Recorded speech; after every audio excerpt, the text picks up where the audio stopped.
At the peak of its power, the German Empire had seized control over most of Europe and had a vast army to defend it. A counterattack seemed inevitable. Hitler presumed that this invasion would come from the west and ordered a defensive line, the so-called Atlantic Wall, to be built along the western coast of the empire.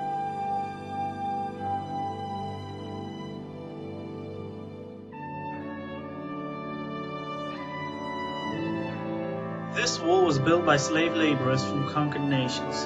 The Germans themselves took pictures of this slavery to impress the world with the strength and invincibility of their fortifications. Within steel and concrete constructions built between 1942 and 1944, the Germans had amassed every known weapon of defense. Naval batteries and heavy artillery were housed in almost impenetrable concrete bunkers. These guns could reach out to sea and engage heavily armed warships.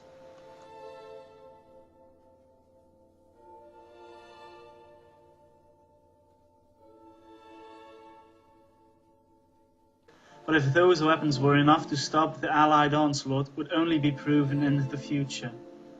Because Hitler didn't know exactly where they would strike, he had to place heavy armies all along the coast in sometimes very quiet areas.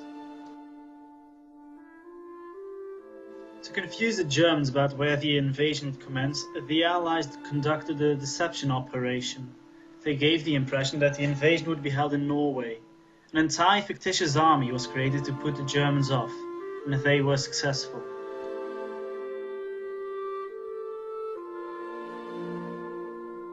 Even though Norway seemed certain, Hitler did not ignore Calais. Only 25 miles off the coast of England, this too seemed a likely landing ground and was therefore heavily defended. However, because it was too obvious that Calais was a great region to start the landing, the Allies decided against it and chose Normandy as the starting point of the invasion.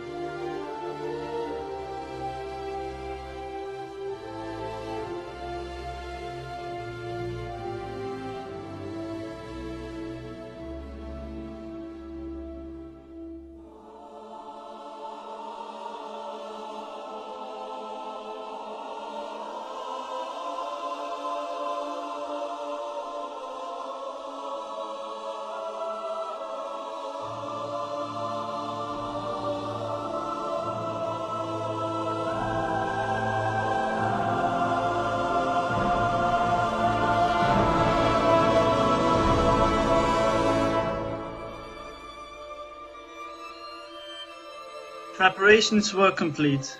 In May of 1944, the air attacks were stepped up. Low-level bombings were carried out. It included railroads, enemy headquarters, radars, communication systems, bridges and ammunition and supply docks. The Allies also stepped up their battle with the Nazis in Italy to deceive Hitler. At the end of May, hardly a bridge remained intact in France. In England, the rehearsal was complete and all the men were briefed. The Allies were prepared for battle.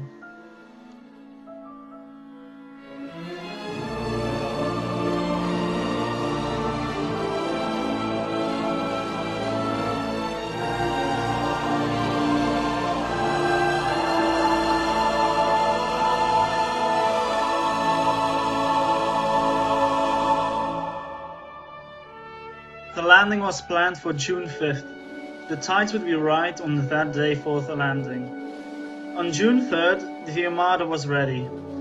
But on the 4th, the weather report was unfavorable. A heavy storm was brewing which would make the landing hazardous and air support impossible.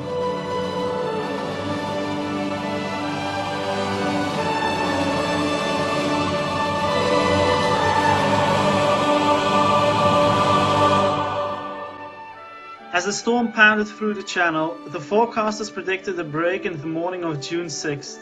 So on the 5th day of June 1944, a fleet of more than 4,000 ships put out of England. The time for the invasion had come. You will now hear Eisenhower's final address to every man taking part in this operation. Soldiers, sailors and airmen of the Allied Expeditionary Force. You are about to embark upon the great crusade toward which we have striven these many months. The eyes of the world are upon you. The hopes and prayers of liberty-loving people everywhere march with you. In company with our brave allies and brothers in arms on other fronts, you will bring about the destruction of the German war machine. The amphibious landing was preceded by an airborne one. Their objective was to hold off German artillery from disrupting the amphibious landing and later assist the Allies on the beaches.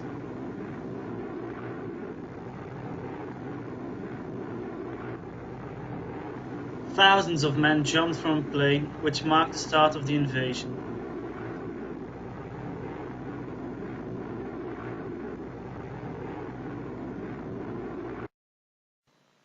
The Normandy coast is a stretch of 80 kilometers and was divided into 5 sectors: Sword, Juno, Gold, Omaha and Utah Beach.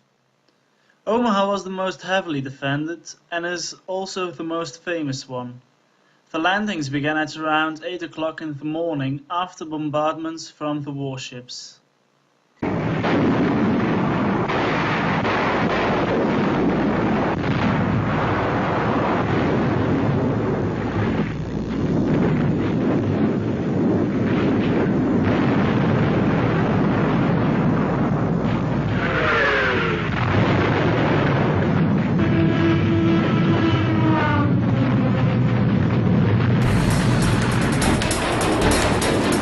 The armies of the United Nations have finally made their first landing on the soil of Western Europe. Another of the great decisive battles of world history has begun. This is the day that free people have waited for. D-Day.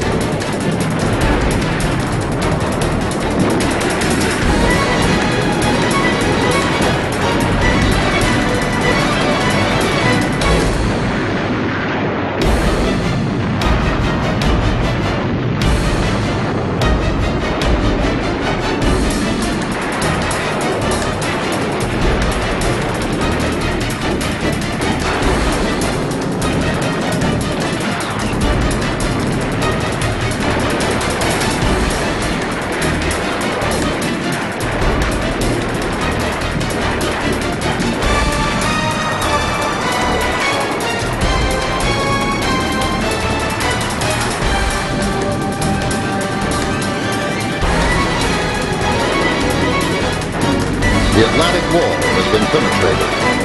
After the first assault, the Allies clung on precariously to a few beaches. Even though the beaches were taken, by the end of D-Day, most objectives had not been accomplished. Especially the failure to take Cayenne was disappointing.